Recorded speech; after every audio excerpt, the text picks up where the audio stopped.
Cameroon, Bandung, Africa, Bandung, to the world, Bandung. Salut les amis, bienvenue sur votre plateforme.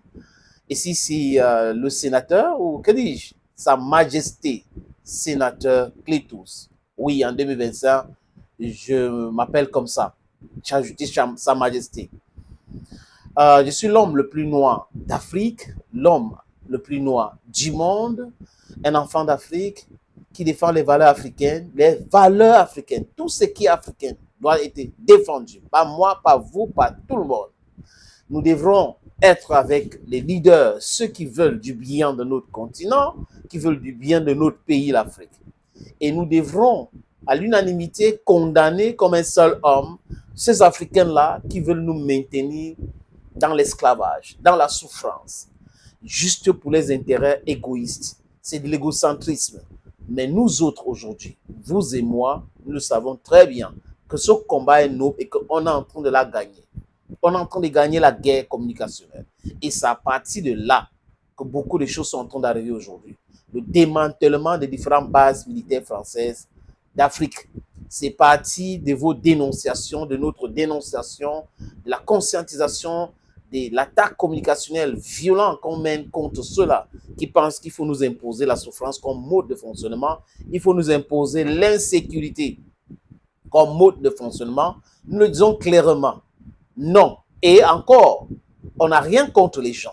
On ne déteste personne. On est juste contre cette politique nauséabonde. On est juste contre cette politique qui nous impose l'insécurité. On est juste contre cette politique qui nous impose des bases militaires coloniales et colonialistes. C'est notre combat. L'Afrique de liberté, c'est ce que nous voulons. La patrie qui est l'Afrique ou la mort, nous vaincrons. Ne l'oubliez jamais. Thomas Sankara avait dit pour le Burkina Faso, c'est exactement ce que nous devons dire pour toute l'Afrique. Les amis, j'ai écouté les discours des chefs d'État d'Afrique. Le chef d'État du Cameroun, par exemple, c'est du déjà entendu. En fait, j'ai perdu mon temps pour écouter le discours. Pour vous dire vrai, il n'y a rien de nouveau. Ce n'est que le discours politique et politicien. Chaque fois, les promesses, on a fait, on va faire, on va faire.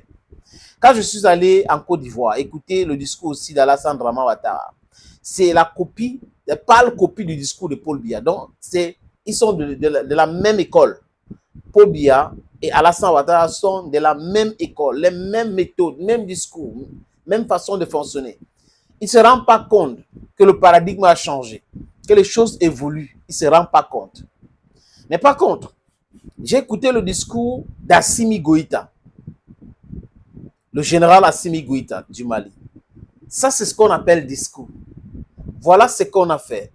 Voilà le calendrier. Voilà ceci. Voilà ce qu'on est en train de faire. Ça commence dans telle période. Ça se termine dans telle période. On a dépensé tel montant. On a fait telle chose. Du concret. Pas de promesses creux, les amis. Et c'est ça que nous voulons.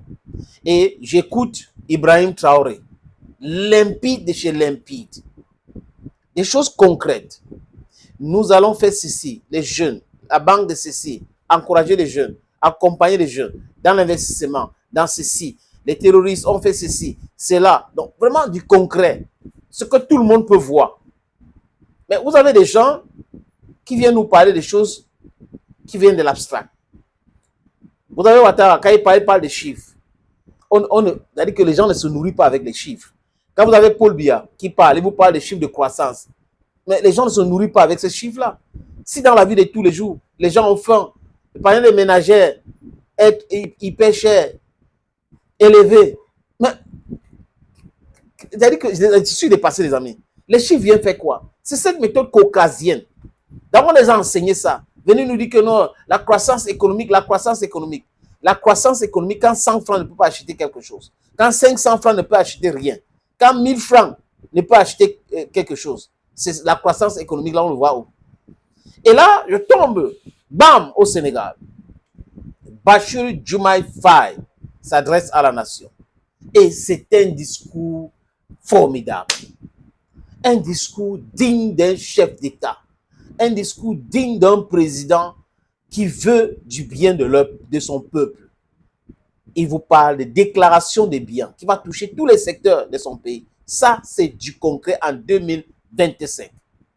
Bassirou Diomaye Faye vous parle de l'amnistie, la loi de l'amnistie. Il faut la justice. Donc, Macky Sall a voulu s'estiper et l'Assemblée nationale a voté une loi pour juger les gens qui ont commis les crimes politiques, qui ont tué des gens. Et il dit que ce n'est pas une question de revanche, mais c'est une question de justice.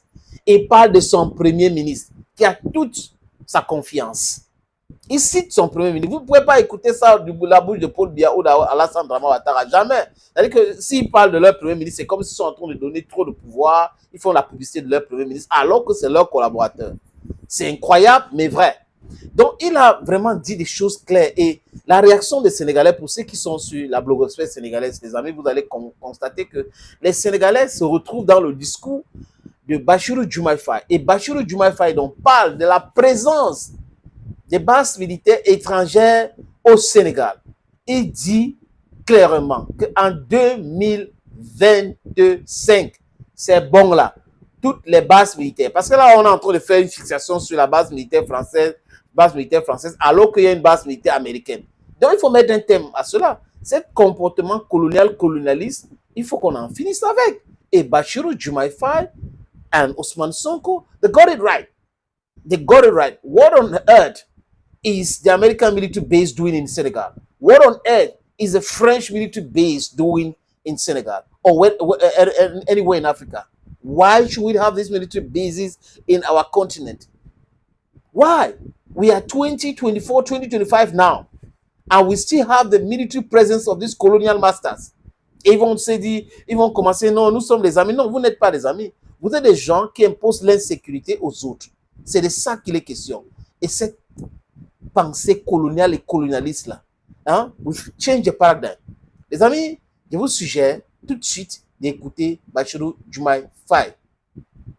Tous les amis du Sénégal seront traités comme des partenaires stratégiques dans le cadre d'une coopération ouverte, diversifiée et décomplexée. D'ores et déjà, j'ai instruit le ministre des Forces armées de proposer une nouvelle doctrine de coopération en matière de défense et de sécurité, impliquant entre autres conséquences la fin de toutes les présences militaires de pays étrangers au Sénégal dès 2025. Des épreuves les plus dures de l'esclavage aux luttes contemporaines pour l'indépendance et la démocratie, en passant par la colonisation. Nous avons démontré avec constance une résilience inébranlable. C'est dans cet esprit et par devoir de mémoire, de vérité et de justice que nous avons commémoré pour la première fois l'anniversaire du massacre de Thiaroye. La même dette morale nous engage aussi envers les victimes des événements survenus entre mars 2021 et février 2024 et leurs familles. Ce faisant, il ne s'agit pas d'une revanche à prendre, mais d'une justice à rendre aux victimes et à leurs familles, de les apaiser et de réaffirmer la sacralité de la vie humaine. Il nous appartient aujourd'hui d'écrire un nouveau chapitre de notre histoire où notre souveraineté est pleinement assumée. Ça, c'est le président sénégalais pour vous, les amis. C'est du concret, c'est clair, c'est limpide, rien n'a dit. La France a déjà commencé à plier bagage au Tchad. La France a été humiliée au Mali, humiliée au Burkina Faso, humiliée au Niger.